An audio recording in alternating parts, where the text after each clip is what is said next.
Film ഗാരേജിന്റെ box office റിപ്പോർട്ടുകളുമായി ബന്ധപ്പെട്ട വീഡിയോയിലേക്ക് ഇവർക്കും സ്വാഗതം. കഴിഞ്ഞ ആഴ്ച വിഷു റിലീസായിട്ട് മലയാളത്തിൽ നിന്ന് 3 സിനിമകളാണല്ലോ തിയേറ്ററുകളിലേക്ക് എത്തിയത്.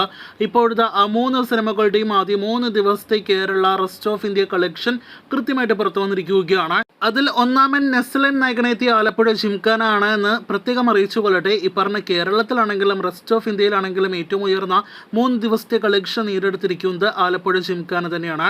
3 ദിവസങ്ങൾ കൊണ്ട് കേരളത്തിൽ ആലപ്പുഴ ജിംഖാന 8,50,00,000 ഗ്രോസ് ആണ് നേടിയെടുത്തതെങ്കിൽ റെസ്റ്റ് ഓഫ് ഇന്ത്യയിൽ 1,60,00,000 രൂപയാണ് സിനിമ വെറും 3 ദിവസങ്ങൾ കൊണ്ട് നേടിയെടുത്തിരിക്കുന്നത്. അപ്പോൾ 11 കോടി രൂപയ്ക്ക് മുകളിലെ സിനിമയുടെ ആകെ ഇന്ത്യൻ കളക്ഷൻ നമ്മുടെ കേരള മെഗാസ്റ്റാർ സിനിമയോടൊപ്പം ക്ലാഷ് റിലീസ് വെച്ചിട്ടും നേടിയെടുത്തു എന്ന് പ്രത്യേകം പറയട്ടെ. ഇനി രണ്ടാം സ്ഥാനത്തുള്ളത് അത് മമ്മൂട്ടി ചിത്രം ബസൂക്ക എന്ന സിനിമ തന്നെയാണ്. സിനിമയുടെ Kerala rest of India collection കഴിഞ്ഞ വീഡിയോയിലൂടെ അപ്ഡേറ്റ് ചെയ്തിരുന്നു.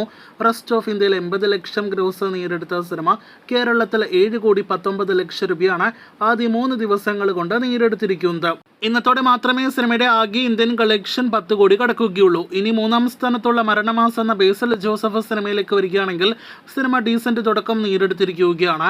3,16,00,000 ആദ്യ 3 ദിവസങ്ങൾ കൊണ്ട് സിനിമ കേരളത്തിൽ നേടിയെടുത്തതെങ്കിൽ 50,00,000 രൂപ സിനിമ റെസ്റ്റ് ഓഫ് ഇന്ത്യയിൽ നേടിയെടുത്തിരിക്കുകയാണ്. അങ്ങനെ വിഷു റിലീസായിട്ട് തിയേറ്ററുകളിലേക്ക് എത്തിയ 3 മലയാളം സിനിമകളുടെയും 3 ദിവസത്തെ കളക്ഷൻ വരുമ്പോൾ ഏത് സിനിമയായിരിക്കും വിഷു വിന്നർ എന്ന് ഇപ്പോൾ തന്നെ ഉറപ്പിക്കാവുന്ന ഒരു ലെവലിലേക്കാണ് ഇതിനോടകം തന്നെ ആലപ്പുഴ ജിംഖാന എന്ന സിനിമയുടെ പോക്ക്.